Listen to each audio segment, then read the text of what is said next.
Well, hello everybody. I'm Hal, And I'm Melanie. and we want to welcome you to another episode of Making Biblical Family Life Practical.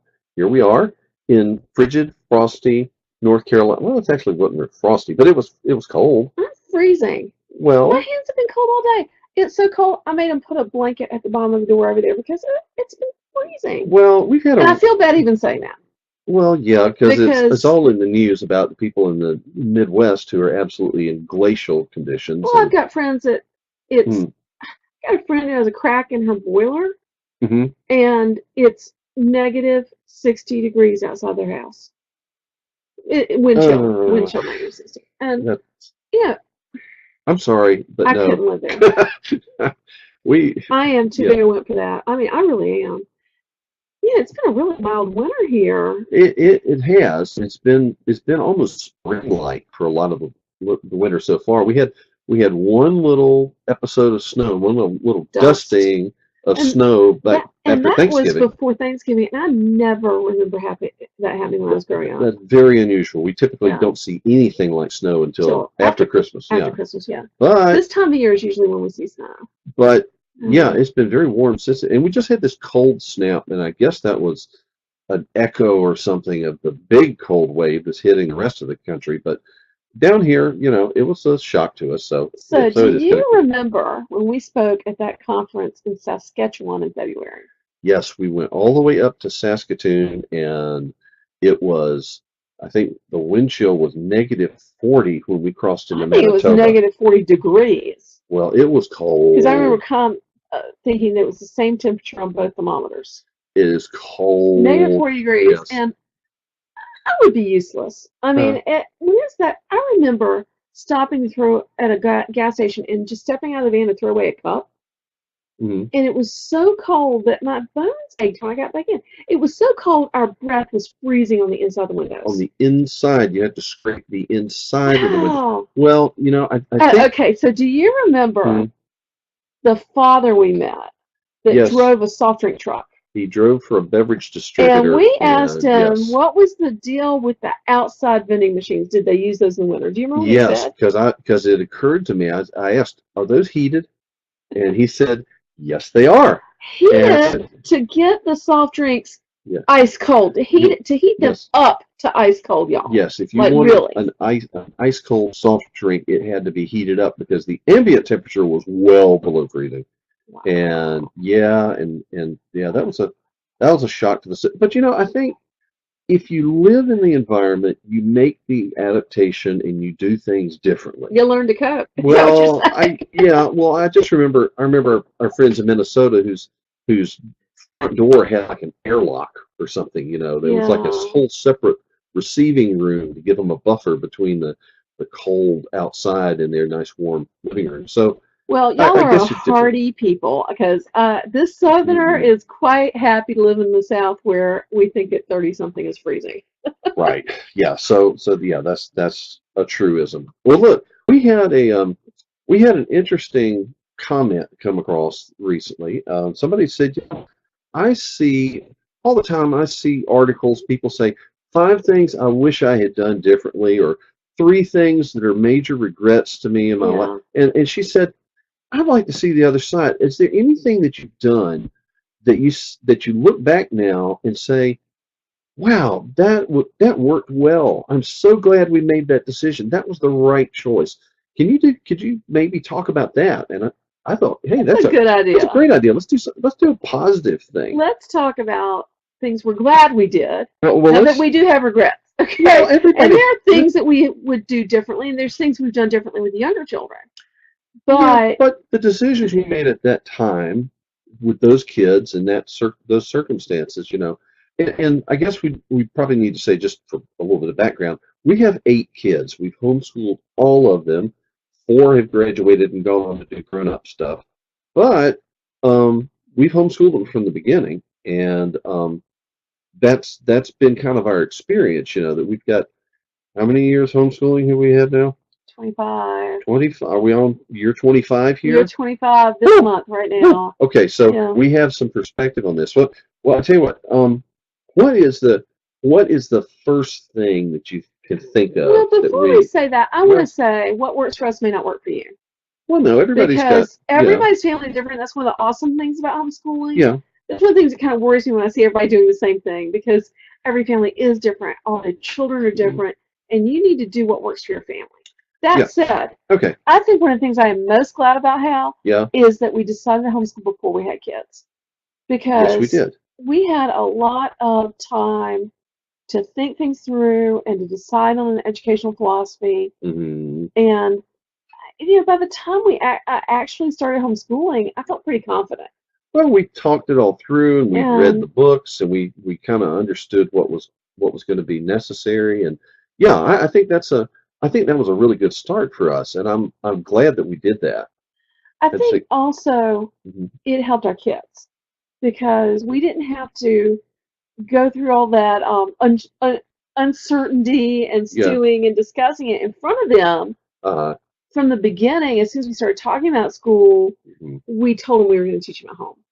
sure, That's what they expected. They yeah, went through the preschool years expecting, right. to be taught at home, and I think that made things a little easier. Well, yeah, it did. And now I know that there are listeners, probably most listeners out there are thinking, well, that sounds really good, but we've been homeschooling for 5 years now, and we can't go back and start over. I mean, but, Yeah, the thought that occurred to me on that was that the principle's not so much doing all of that homework before you begin ever homeschooling, but just looking ahead to say, yeah, we still look ahead. We still look at things and say, gosh, I've never done that stage of life. I wonder if I can find somebody to give me advice. yeah. It's helpful to look Hmm. ahead. To think about middle school before you get there, to think about high school before you get there. Yeah. So, Because you need time to get a counsel. You need time to read books. You need time to talk to people right. and think it through before it slaps you in the face.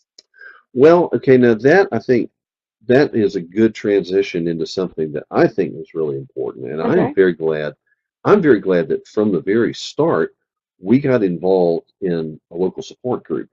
Yeah, I think getting connected with other homeschoolers is one of the things I'm really glad we did too. Hmm.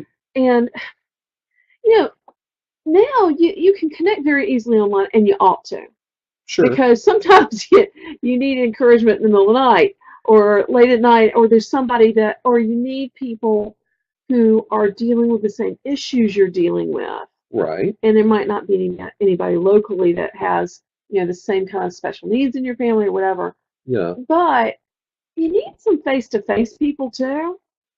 because when somebody gives you advice online, you can't see the family.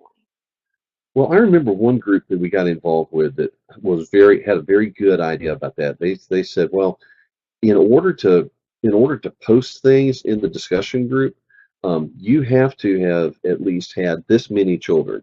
It was a large family forum, and they didn't want people coming in saying, "Well, this is the way to do it." This and the managers, how many kids have you got? Well, I've got two kids, and they're both under three. Well, You I know, but remember years ago on an email loop, there was a mom who just got a lot of respect. She had all the answers. right, And people were asking her questions about our state law. It was a statewide group. yeah, And I was concerned because the things she was saying about the law were not true. And so I contacted her, outside the yeah, group, and I said, yeah. concerned about what you said, because our law actually says this. And she said, oh, I didn't know. My oldest child is 3, and I've never had to comply with the law. Whoa, because Yeah. people have been taking her advice about all kinds of things. And So, so online, you can't really see other people's kids. If you're taking parenting advice, you can't see what kind of kids have they got, what kind of relationship do they have with them.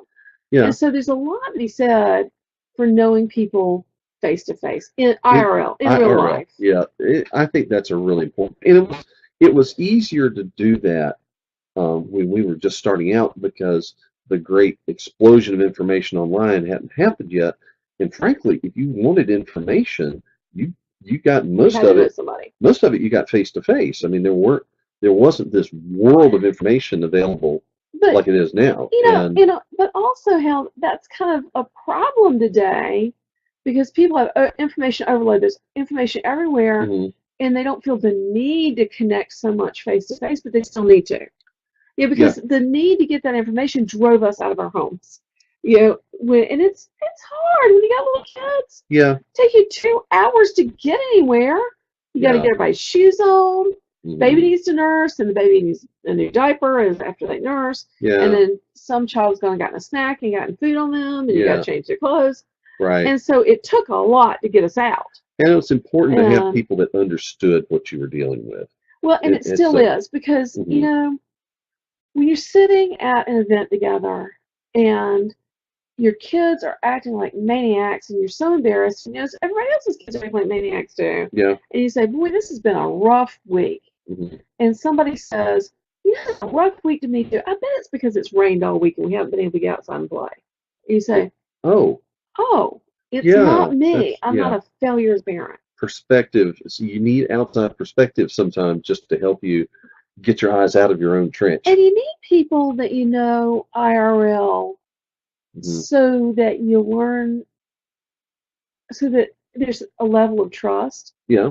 so that you know somebody well enough you can share prayer requests, Right. you can share your concerns, and honestly, Hmm. if you got the flu, the internet's not going to bring you a meal They're not. Yeah. The internet's not going to come by and pick your kids up and take them to band practice because you've got all day or morning whatever. sickness. Right. And so, yeah, get Hmm. support online, but also get support offline. Yeah. That's something that I'm glad that we did. Yeah. I'm very thankful for that, and we really encourage people to do that. Now, And I've been thankful for our state organization and for HSLDA too.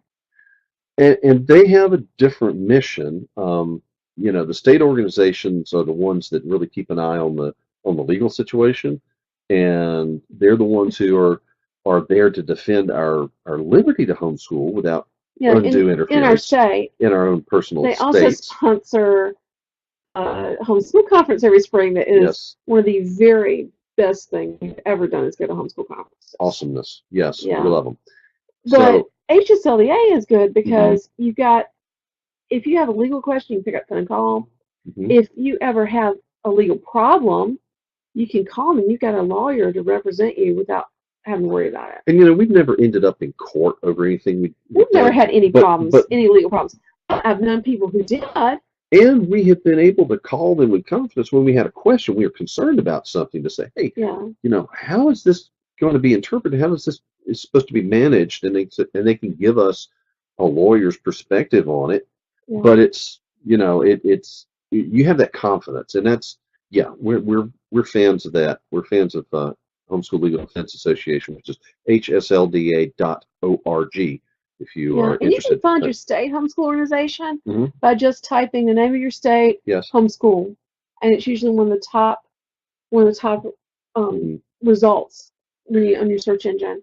And so, Mhm. yeah, find your state organization, go to a conference, folks. I mean, honestly, it is so awesome to get that encouragement, to hear other people's advice, to meet all these friends you haven't met yet. It's really cool. You know what? I thought of an analogy on that.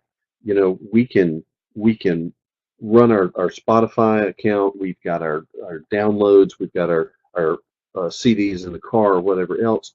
But don't we still make time to go to live concerts when we have an opportunity? I mean, don't we Yeah, 'cause it's consider so much say better say live. you know what? The studio recording is so tight and it's so much cleaner, and I can listen to it whenever I want to. But still, there's something about going to the live event that's different.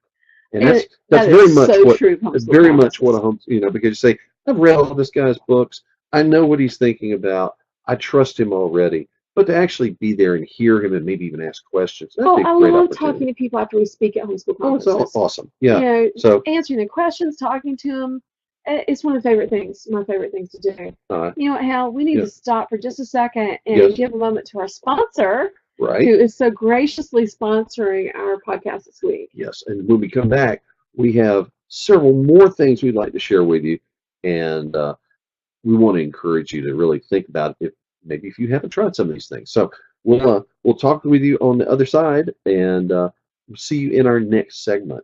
Okay.